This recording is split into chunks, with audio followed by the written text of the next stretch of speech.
সৌন্দৰ্য চৰ্চা কৰি খুবেই ভাল পাওঁ ধন্যবাদ শুভ সন্ধিয়া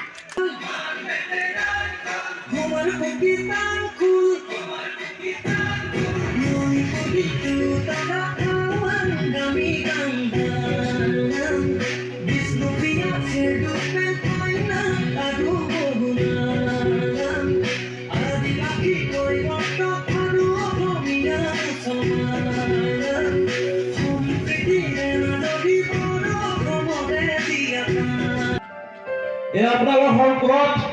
সেকেন্ড ৰানাৰ আপ লাভ কৰা কন্টেস্টেন্ট নম্বৰ 32 আপ্ৰায়ণ ফুকন